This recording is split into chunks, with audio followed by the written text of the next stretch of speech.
Hey guys, it's Riot Kitty. Welcome to another edition of Back to School Sketches. Today, as you might have seen from the intro, I'll be drawing Anya Forger from the Spy Times family manga. It isn't a coincidence that I decided to pick Anya as the latest schoolgirl to be drawn as I go back to school, as the manga that this adorable little munchkin is from might be getting an anime soon, so I wanted to draw Anya to celebrate. I say might because actually there hasn't been any official confirmation yet. However, unlike most internet speculation, the rumor that Spy Times family is getting an anime in 2022 actually has one very strong piece of single evidence backing it up. A couple of months ago, a voice actress by the name of Variko Hondo was being interviewed, where she said something to the effect of she looks forward to the anime adaptation of Spy Times family next year. This line has since been removed from all publications of the interview. Due to how quietly this line was removed without explanation, I'm willing to lean more towards that this voice actress said something she wasn't supposed to say. Like making the general public aware of a project that hasn't been announced yet. Of course, have to wait until 2022 to see if what Mariko said holds any water. I led with talking about this rumor because I believe Spy Times family is more than deserving of an anime adaptation. It's been in the back of my mind for a while as I read through this series that, man,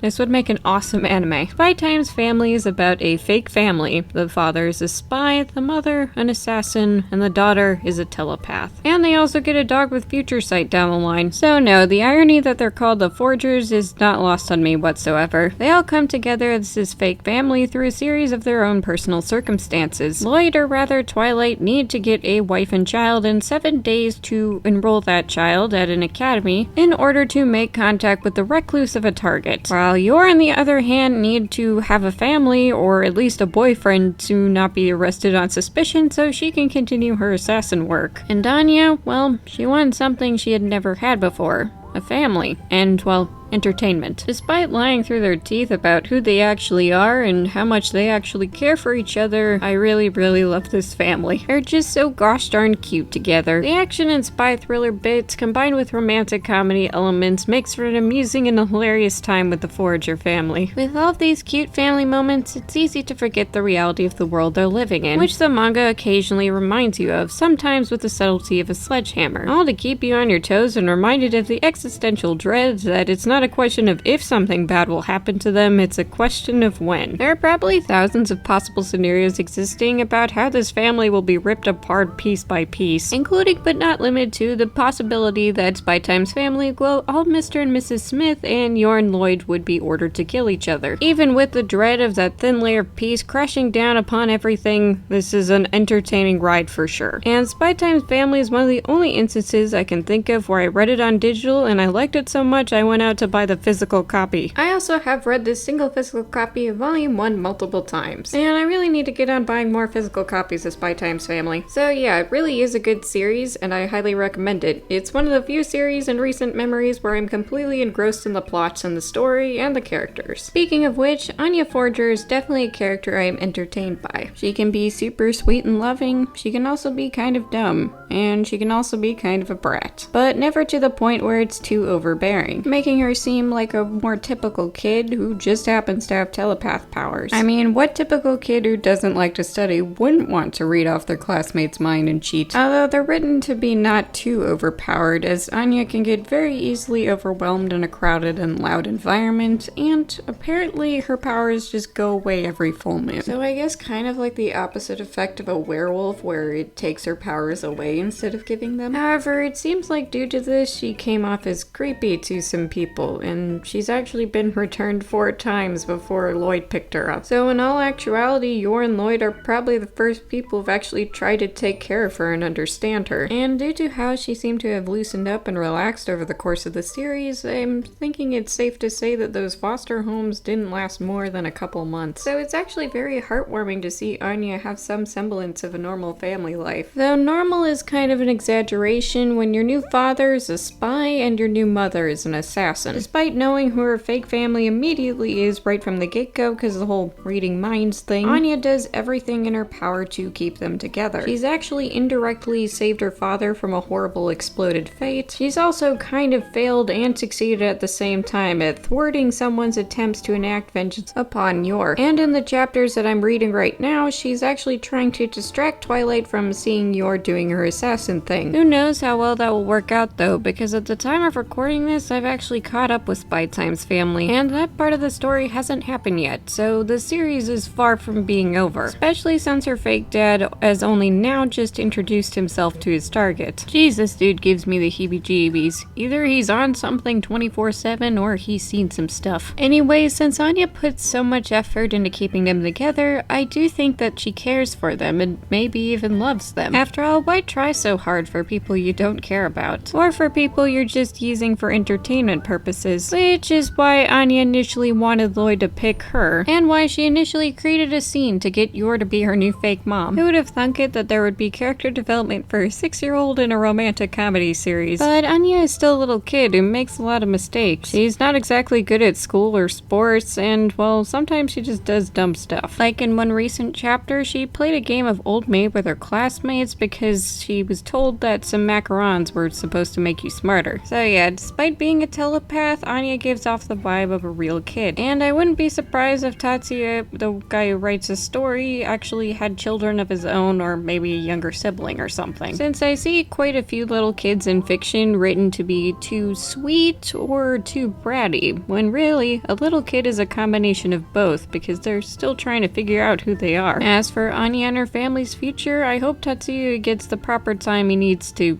tell the story he wants to tell, since this series really is golden, and not just because it's popular. I think the last major milestone I saw is that the series has hit 5.5 million copies, which is impressive, especially considering at the time of recording this series has only just passed 50 chapters, and with only 6 volumes floating around on the market. Yeah, it's popular, it sells well, but it's for a very, very good reason, and I highly recommend Spy Time's family to read if you haven't already. And with those high sales figures, it would be absolutely nutty if Japan never tried to make an anime of Spy Time's family. If you couldn't tell already, I really, really, really wanted to get an anime, so that the Forger family adventures may continue in animated form. Like I previously mentioned, I like Spy Time's family so much that I'm willing to experience it in multiple mediums. I've already read through the manga multiple times, and well, why not? If there was an anime, I don't even think I'd stop reading the manga, which is very, very rare for me in a series, because I'm usually a one and done kind of kitty. I read it or I watch it once and then I'm good. But not with Spy Time's family. I'm willing to experience this interesting world, funny characters, and wacky hijinks over and over again. That might make me a fanatic, but I don't really care about that. Anyways, it isn't just Anya who's a treat, her parents are as well. Yor is definitely interesting. She kind of is